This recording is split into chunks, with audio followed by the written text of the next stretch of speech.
back to more normal activities, which would include going to watch Cowboy football at Boone Pickens Stadium. So that's one reason you want to use that ad you heard, the PSA from the Broadcasters Association.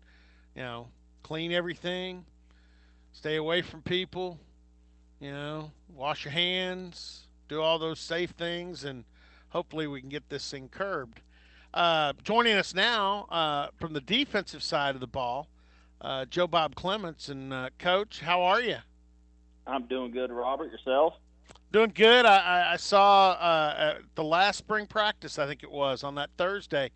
As I was leaving down in the corner, I saw your lovely wife and your daughter, who was home for spring break, and told me she'd already heard from Emporia State that they were going to get an extra bonus spring break, which would have been last week. And my guess is Emporia State, like most of the schools, is online, so probably still got your athletic daughter hanging out. Actually, I think she had enough of us. She quarantined herself back up in Emporia. She has her own Okay. house there with a couple of roommates, Okay. so she began her online classes today. So There you go.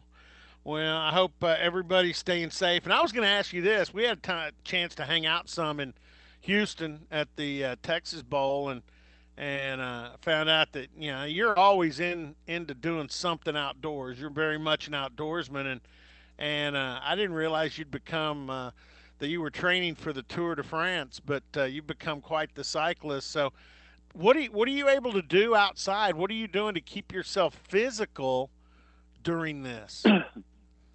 well, at this particular moment in my household, I'm the PE instructor. Okay. So I'm not the most popular person with my children right now, but we live on the outskirts of town, so we got a little bit of space, and so we're able to when the weather allows us to, which it hasn't a whole lot recently, we're able to get outside and do some stuff and still maintain more than appropriate social distancing. So we're getting some stuff done.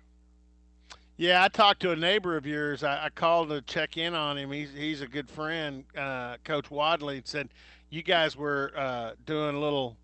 What'd you have? A tree or a fence or something blow we had over? a we had a tree right on our property line. We had a tree go down and Yeah. blocked my entrance to my house. So we were out there chainsawing and had a bunch of limbs and things to cut up, and still got some more to cut up. But that gives my children an activity: go pick up tree limbs and logs and branches and stuff, and move them to the appropriate place. There you go. So, all right. Let's talk. It was a very brief 3 day spring football, but I liked what I saw. And you and I had actually talked a couple of times during the off season on the competition days. I don't know that anybody can realize that maybe hasn't seen what's happened every day in practice and in the off season. And a lot of people have contributed, from you and Greg coaching these guys up, to the kids themselves buying in, to Rob and his staff and what they've done with them physically. But man, you talk about the defensive line from an experience and really from a physical talent standpoint from one year to the next. I remember a year ago you said to me, Robert, I've never had this where I've got no guys with starts coming back and a lot of inexperience. But you talk about what this defensive line group has done from one year to the next. It's night and day.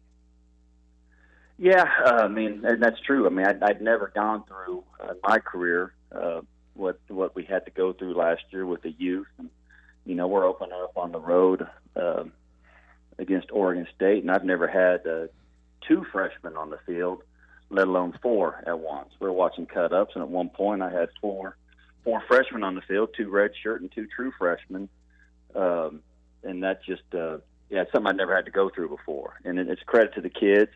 They worked hard, they bought in, and as the year got on, they got better.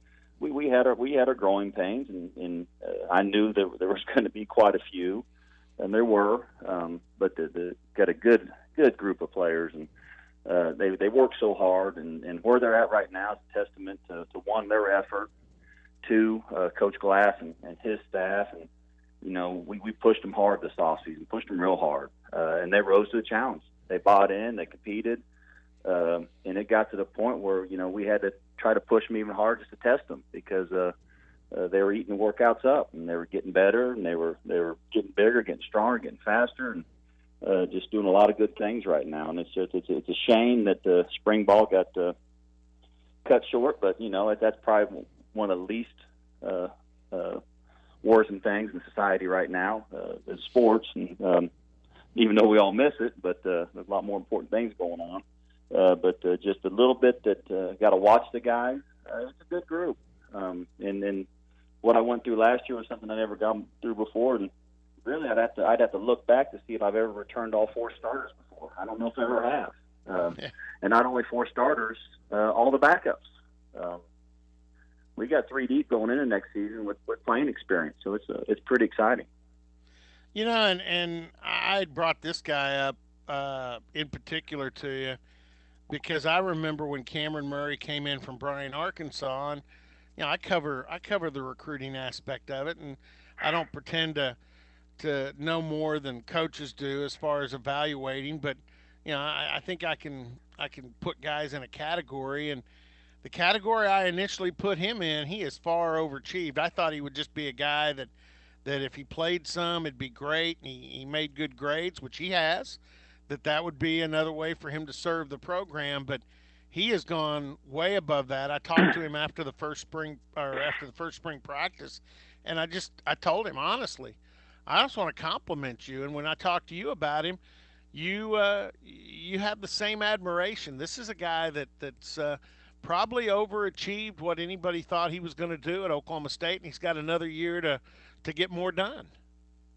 With Cam, I always knew from day one that if this was something that he wanted to do, truly wanted to do, and I mean, at the end of the day, it's hard. It's hard to want to be a football player.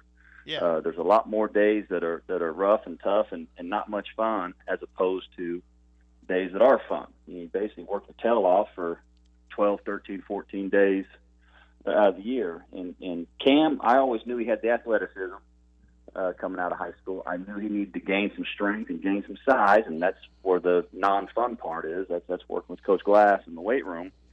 And that if he would buy in and he would make it important to himself, that he could be a very, very good football player. And that's exactly what he's done. And he's gone above and beyond. Not only is he a good football player, becoming a really good football player, he's also a great leader. I mean, he takes control of that group. He does it in a positive manner. And it really makes mine and Greg's life pretty easy. That when the players can run themselves, it really makes coaching easy. You bring up a great point because I talked to Rob Glass yesterday about because he's got a tough job. I mean, he may have to try and keep these guys in shape and keep them working to get stronger. And some of them aren't going to have anything other than their own body weight to work with. Some may be able to get into a weight room somewhere, whether high school or whatever, and maybe eventually they can get back on campus. But Rob said something kind of along the lines of what you just said there. He said, if I had to do it with a group, this is the group I'd want to do it with because we've got enough guys that are experienced. We've got most of them overall that are disciplined and understand what it takes. That if I have to get this group ready, from on the internet and sending them out workout instructions, I got a better chance with this group. I would agree with that. We have a mature group, and we have a lot of guys, up to the point where we didn't have them anymore. Had bought in, are bought in, want to be good, making it important to themselves, and as the good Lord has it, we're going to test that to the extreme now because now they're going to have to do it on their own. And the scary part is when you look at the nature of youth sports, high school sports, definitely college sports, it's not back. It's not like it was back when I was trying to play football. Back then you did it on your own. Now you've had coaches and strength coaches and everything else that have assisted you step by step along the way. You've never had to do it on your own. You never had to go into the weight room by yourself. And this group's going to have to do that, and they're going to have to be mature about it, and they're going to have to figure out ways. And I believe they will. I really do. I think they're a good group, and not just the defensive line position, but as a team as a whole. And I think it's important to them, and I think they're going to do that. And it's a testament to our academic staff too. It's not uncommon that the college has online classes, but Yeah. not like this.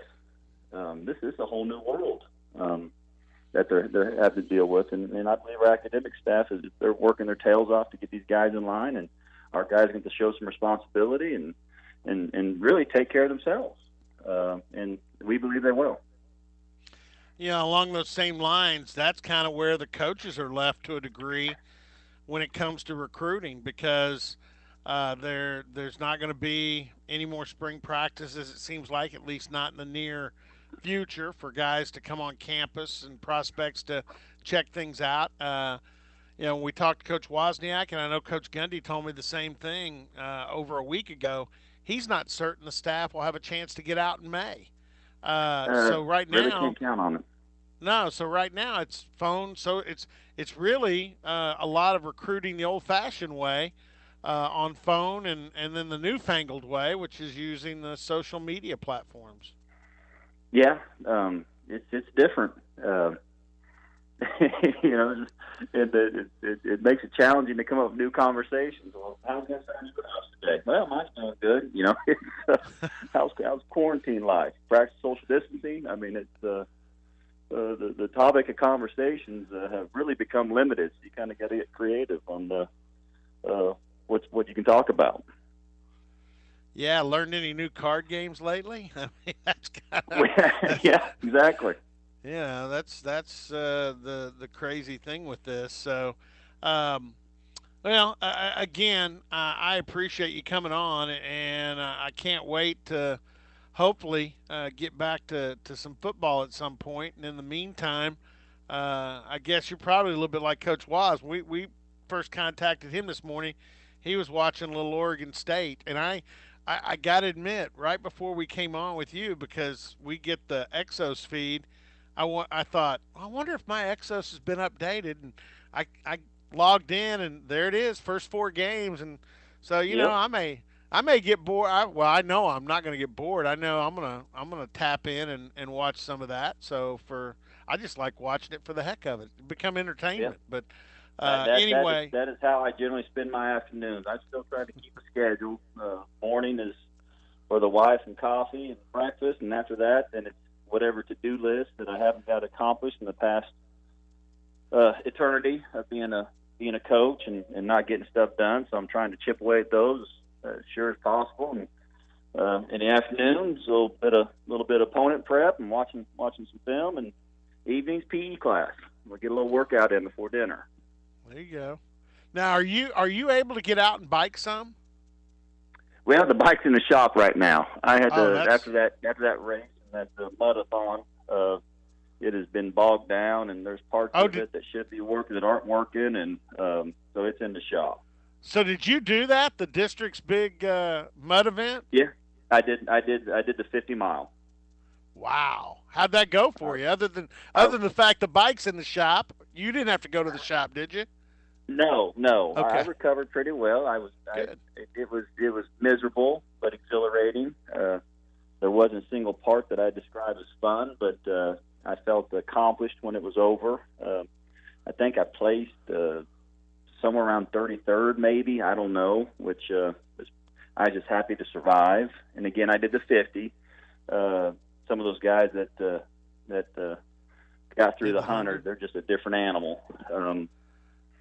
Uh, But I was pleased. It was the first time doing that, and I'm signed up to do the 100 mile ride up in Kansas, the Dirty Kansas. Now I don't know if we'll get an opportunity to do that or not. It kind of depends on how all this shakes out.